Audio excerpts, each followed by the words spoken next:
I'm Sir Lancelot, and this is my top 10 things in video games that made me go, wow!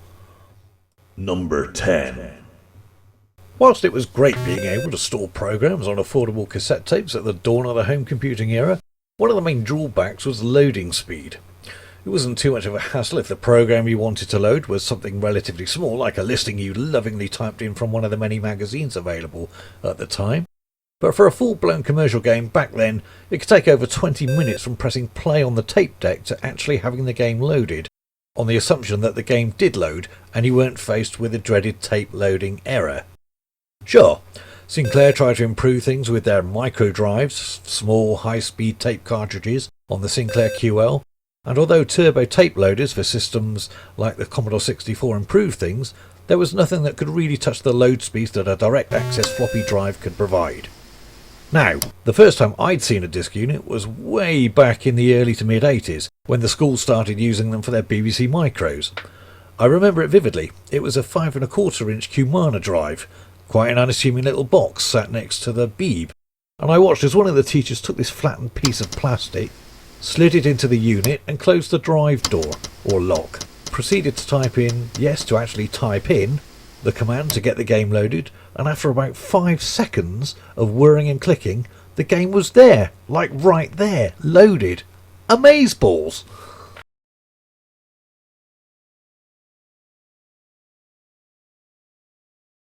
Number 9.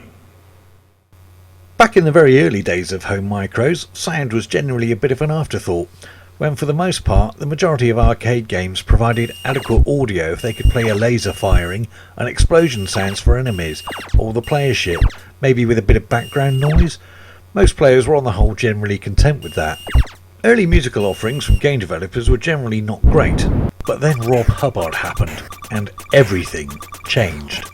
Suddenly, it was almost as if Rob had discovered something that had been hidden away in the Commodore 64 and had unearthed a rare and beautiful treasure like an audio Indiana Jones. This wasn't just some boilerplate opening jingle latched onto a game in the ebbing days of its development.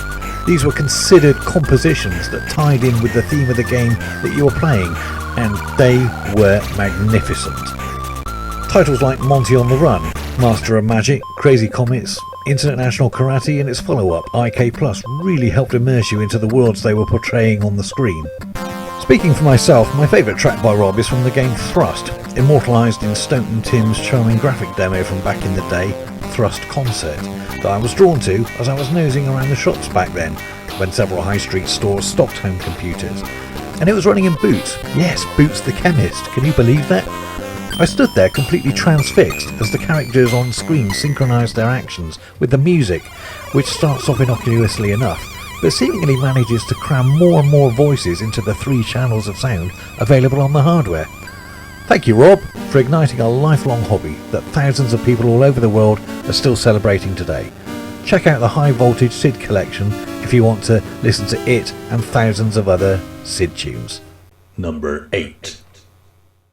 From simple text intro loading screens and programmatically redefining UDGs that was a tedious and time-consuming task for game devs, when micros like the Atari ST and Commodore Amiga came onto the market, they brought with them an entirely new method of interacting with the computer interface.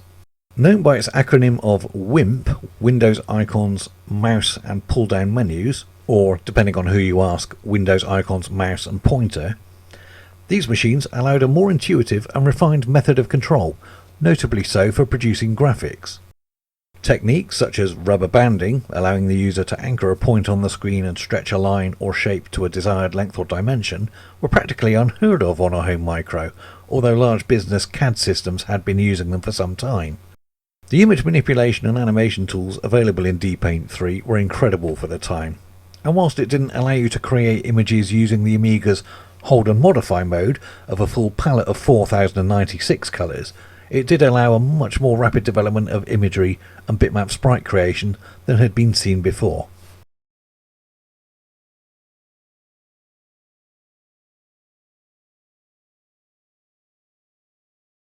Number 7. Carsten Obaski's Sound Tracker. With the introduction of the more powerful 16-bit home micros during the mid to late 80s, sound sampling, taking real-world sounds and sound clips, was beginning to emerge in the music charts. Due to the high memory and CPU requirements for storing, manipulating and even just playing these, it wasn't really feasible on an 8-bit micro, though some software was available, for example Micro Rhythm on the Commodore 64. Then one day I was visiting a friend, and bear in mind that I hadn't even seen an Amiga before then, as I was an Atari ST kid. He had some mates around and they were huddled around this machine, and he said, "Hey, check this out," and clicked play on the screen. And what filled my ears was a nigh-on perfect rendition of a popular house music track from back then. My jaw hit the floor. I couldn't believe that a home micro was capable of reproducing the sound of something that was in the charts at the time, and I knew that come what may, I absolutely had to get one of these machines. The Sound Tracker by Carsten Obaski was the first in a very long line of trackers that allowed complete noobs like me the ability to arrange and sequence sound samples quickly and easily into compositions without having to know musical notation, such that was used in Aegis Sonics at the time. Yes, the first iteration of it was a bit clunky, didn't use Amiga OS for file operations, so if it crashed during saving, then you probably had lost all your work. Later variations by other authors allowed newer features and even more channels through clever mixing techniques, as in Octamed. But Carsten's original program was what set it all in motion. There are thousands of mod files, music module data files, available for download for free online, so check them out, and if so inclined, seek out a tracker program you're comfortable with, and maybe knock up some banging tunes. Speaking of which, an early classic example of how trackers were used is the seminal Jesus on Ease demo, which back then was rocking the demo scene, and there's a link in the description. Number 6. Quake GL. Back when the majority of gaming was done on home computers such as the Atari ST and Commodore Amiga, and consoles like the Super Nintendo or SNES or Sega Mega Drive or Genesis, the stuffy old business PC, all known for boring old spreadsheets and word processing, had a bit of a raw deal when it came to gaming. It wasn't really geared up for it, with its CGA, EGA graphics, a minimalistic PC speaker for making little more than a beep sound, and generally pretty expensive. It took quite some time for companies to latch onto the fact that with some additional grunt in the form of add-on cards for audio, and with the advent of better CPUs offering much better clock rates and processing power, games started to get some traction in the PC arena. After the runaway success of the wildly popular Doom on the PC, ID Software were looking to equal, or indeed surpass, the success of the title, but this time using a proper 3D environment and polygons rather than the 2.5D scaling sprites technique utilised in Doom. Games in 3D were generally in their infancy back then, though some titles like Elite had existed since the early 80s. But for Quake, this was using sampled sound, texture mapping and even some filtering on the textures to smooth their appearance to a degree. All very computationally expensive and quite a task for the CPUs back in the day to handle on their own. This is where the 3D accelerator cards started to appear on the market, stepping in to take the burden off the computer CPU and handle the workload of the 3D maths computations. Now, having seen the original Quake running on the PC, it was technically good, but didn't really set the world alight, at least for me.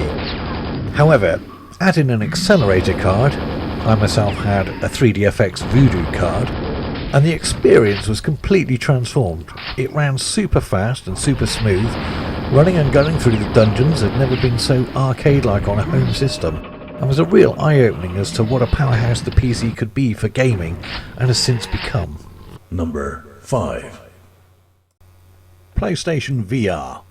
Now, having used some early VR sets back in the 90s, who remembers those virtuality pods, eh?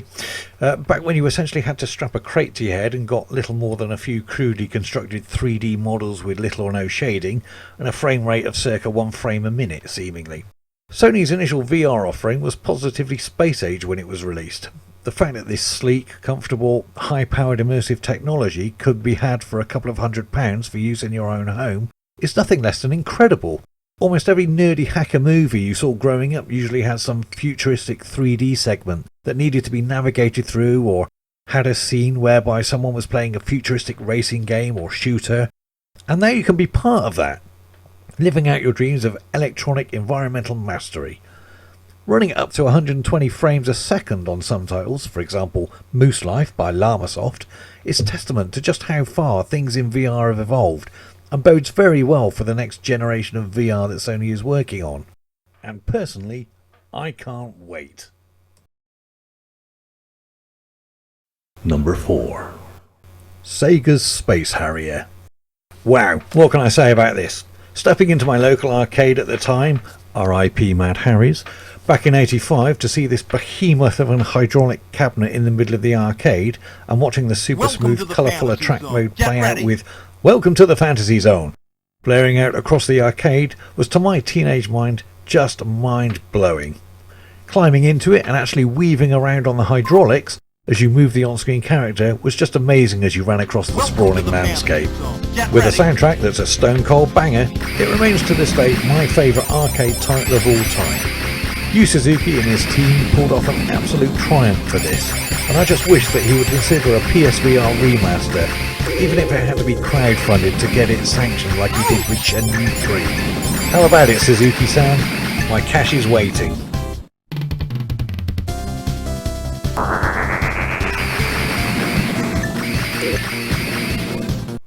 Number 3. Tekken on the PS1. I'm rubbish at fighting games, there I said it.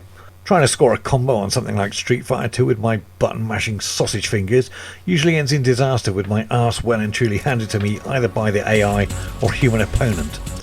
But in 1995, a new challenger appeared on the recently released Sony PlayStation. After initially having a stint in the arcades, with its different control method of button per limb striking, I'd warmed to Tekken, far better than the somewhat confusing button combos of the Street Fighter series of games. Now, back then, conversions of arcade titles to home systems varied wildly in terms of quality, depending on the team and resources available to them.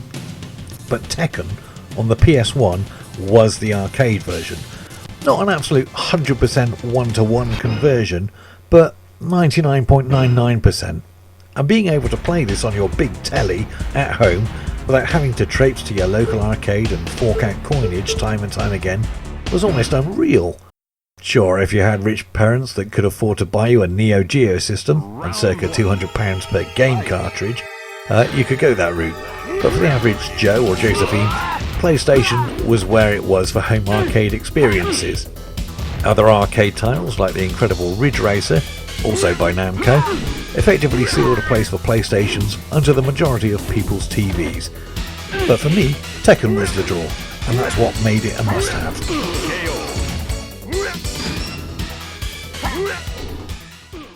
Number 2. MAME. One of the greatest pieces of software ever written, in my opinion.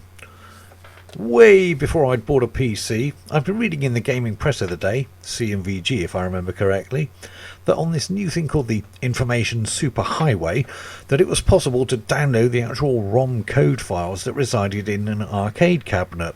The one in question was Space Invaders. Cool, I thought, but what's the point of that? You can't play it, it would just sort of sit there, unused and unloved. But then, being a bit curious and after a bit of nosying around, I happened across a piece of software called Sparcade by a guy called Dave Spicer. Now, even so early on, this little gem could take the ROM data files that I thought were fairly useless on their own, but could actually run them.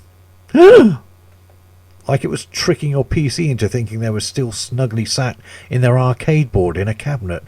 And thus began an amazing journey into the world of emulation. The scene erupted, but back then quite a few emulators were dedicated to running a specific ROM set or game, or just a couple of games. After a while, a programmer called Nicholas Armoria had started working on what was at the time an emulator that played several different games and called it Multiple Arcade Machine Emulator, or MAME for short. It drew more and more people to the project, and through the dedication and hard work of these programmers, is now able to emulate a growing number of games from different platforms. The project that was set up to preserve arcade heritage has been going since the mid-90s, and it can now accurately emulate thousands of games from a very wide range of hardware platforms, not just arcade hardware but home console systems and computers. The project has been so wildly popular since its inception that whole side industries have sprung up for enthusiasts. Once upon a time, to think that you could have an actual arcade cabinet in your house was the fevered pipe dream of many an arcade nerd. But MAME made this possible. There's now plenty of companies that will sell you an arcade cabinet kit such as Arcade World UK, there's a link in the description, that would enable you to construct a cabinet where you could install MAME on a small PC or even something like a Raspberry Pi. Again, a link is in the description. And once all installed and configured, boom, arcade cabinet in your home. Every single gamer who's ever played something in an arcade and thought, oh man, I wish I could play this at home, owes the MAME dev team a huge debt of gratitude, and by extension the programmers of the emulators that came before MAME. And this is why MAME ranks so highly on my list. Thank you MAME dev, and thank you Dave Spicer for bringing something so awesome to so many people. Number 1. Dragon's Lair, a fantasy adventure where you play a daring knight that must rescue Princess Daphne from the clutches of the evil dragon. Now, you have to remember that back in 1981, when video games were in their infancy, and the apex of graphical prowess at the time was probably Pac-Man, that when Dragon's Lair appeared out of nowhere, it sent shockwaves through every gamer's mind at just how jaw-droppingly gorgeous it was. This was literally an animated film that you could play. Don Bluth, an ex-Disney animator, provided the exquisite visuals for this feast for the eyes. The object of the game itself is to guide our hero Dirk the Daring through a series of set-piece animations using QuickTime events. If you manage to hit the correct direction with the joystick or use of his sword at the correct time, the game would continue to the next, and so on until you'd either rescued Daphne or used up all of your lives. Not so much a game per se, more of a reaction test. Yeah, you could likely create the game these days as a fully controllable 3D game using cell shaders, but it would lose its film-like quality and ergo some of its charm that made it stand out as much as it did. For a young kid into video games, it was truly mind-blowing, a real magical adventure. It's also available to buy on Steam, there's a link in the description. So, that's my top 10 video game wow moments. I'd love to see what yours is, so hit me up with a link in the comments and I'll be sure to check it out. Thanks to Mamemeisters for the initial video, please check out his channel, and to you for watching, and I'll catch you all in the next video.